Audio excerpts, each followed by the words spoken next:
This narrative explores the Sherman tank from an uncommonly discussed perspective, deliberately avoiding over-repeated information and prevalent myth. Our objective is to present a comprehensive overview of its pivotal role in World War II, definitively addressing whether it was an effective wartime asset or merely a crew death trap. Prior to the conflict, the United States underestimated the battlefield significance of tanks, a misconception swiftly corrected by the Germans' highly effective blitzkrieg tactics, which astonished the world with their rapid advances. As US entry into the war became inevitable, their frontline tank options were limited to the M1 combat car and the M2 light tank, both severely outmoded compared to German counterparts. Compounding this, the United States had only produced approximately 300 tanks historically, lacking the large-scale production facilities, manufacturing expertise, or proper equipment required.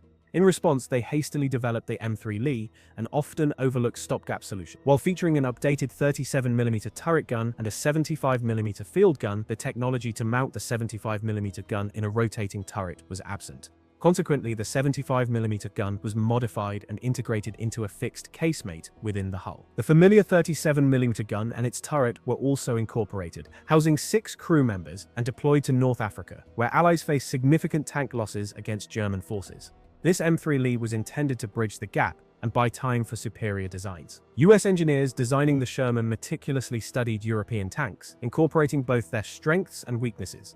The urgent requirement was for a new tank that was agile, well-armed, adequately armored, reliable, and crucially cheap and quick to mass produce. It also needed to be sufficiently light and compact for crane lifting and ship transport. Through various concepts, revisions, and trials, the M4 Sherman emerged. Believed to meet all these criteria, it was ready for deployment in October 1942. Just preceding the Battle of El Alamein. Around 300 Shermans were supplied to the British 8th Army, which desperately needed to replace heavy losses and reinforce its existing tanks, already outgunned by the Panzer III and IV. Thus, the Sherman first saw combat with British forces. Integrated into fierce assaults against Rommel's Afrika Korps, the Sherman, though not invulnerable, represented a significant advancement over the Crusaders and M3 Lees. It boasted superior firepower, enhanced armor protection, and an early stabilization system, enabling reasonably accurate firing on the move. However, its most critical asset was its exceptional reliability in the harsh desert environment, where other tanks frequently malfunctioned. The Sherman proved far more dependable and simpler to repair and return to service. Leveraging their automotive industry experience, Americans ensured standardized parts and abundant supply, which was vital in the field. The Sherman's 75mm gun significantly outmatched the Panzer III's 50mm and the early Panzer IV's short-barreled 75mm. It also provided robust protection against these threats, at least until the Panzer IV was upgraded with a high-velocity, long-barreled 75mm gun.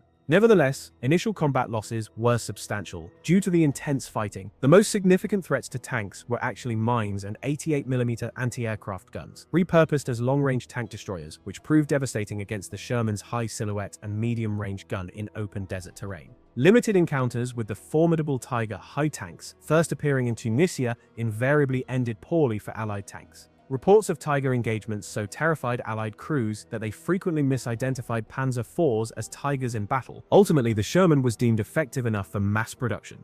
This mass production meant that at its peak, a Sherman rolled off the assembly line every 30 minutes, with over 50,000 units produced throughout the war.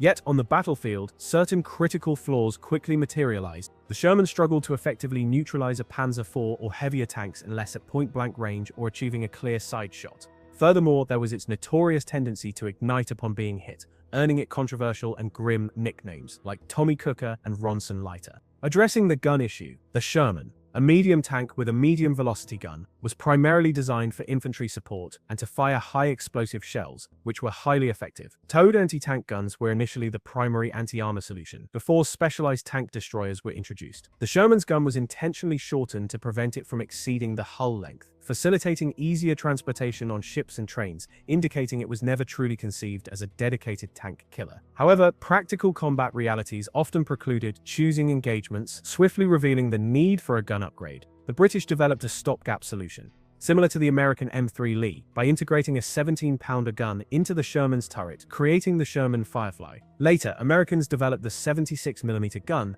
and a new turret for variants like the EZ-8, somewhat balancing armor penetration capabilities. Despite its lower velocity projectiles, The Sherman compensated with a high volume of fire, capable of up to 20 rounds per minute, with a skilled loader. Even enemy tanks were sometimes engaged with high explosive or smoke shells to blind them and disable their optics, and a coordinated barrage from multiple Shermans was a significant threat. Now, regarding the death trap controversy, despite being less protected than German tanks, the Sherman surprisingly exhibited the highest crew survivability rate, with an average of 1.3 tankers killed per destroyed tank. In contrast, T-34 crews experienced double this rate, meaning approximately 50% of the crew died per knocked-out tank despite having one fewer crew member. The primary issue was not the WWII engine igniting after the first hit, as often depicted, but rather the ammunition storage. In early versions, main gun shells were stored in unarmored containers within the hull sponsons, a highly vulnerable area. Furthermore, these shells were entirely exposed to sparks and shrapnel generated by penetrations, leading to the Sherman's grim nicknames. Statistically, 7 out of 10 times, a Sherman would immediately burst into flames after a hit.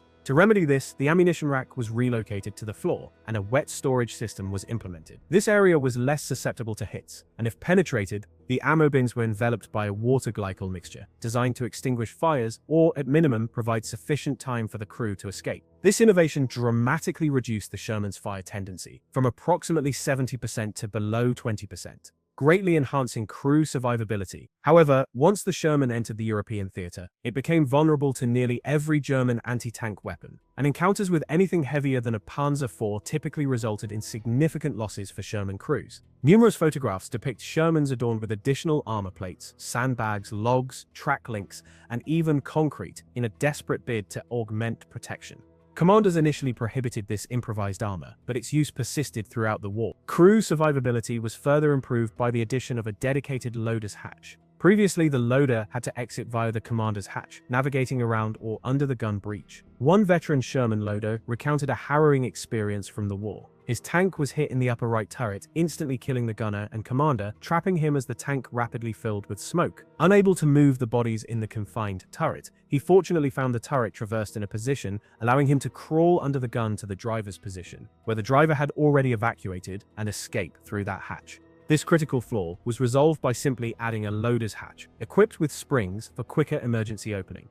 The driver and co-driver also received wider hatches when the frontal armor plate was sloped by 10 degrees less. Although the Sherman's armor was softer than German tank armor, making it easier to penetrate, this had an unexpected advantage. It produced less shrapnel upon impact. German armor, much harder at least before manganese shortages made the steel brittle, shattered violently when penetrated, sending sharp steel fragments flying inside and shredding the crew. This effect was significantly diminished in the Sherman. Chosen as the backbone of Allied armored forces, the Sherman saw combat across all theaters, was utilized by various nations, and adapted into countless variants. In Europe, it faced considerable challenges against heavy German tanks, which executed devastating ambushes. Yet, actual tank-on-tank battles were infrequent, though widely discussed due to their dramatic and unforgettable nature when they did occur. In one of the earliest engagements between Shermans and new German armor in Europe, 17 out of 18 Shermans were neutralized in just 20 minutes. However, most knocked-out tanks were not total losses and could be repaired and returned to action. Mechanics, however, were often traumatized by the gruesome discoveries inside. Penetrated Shermans if a crew member had been hit,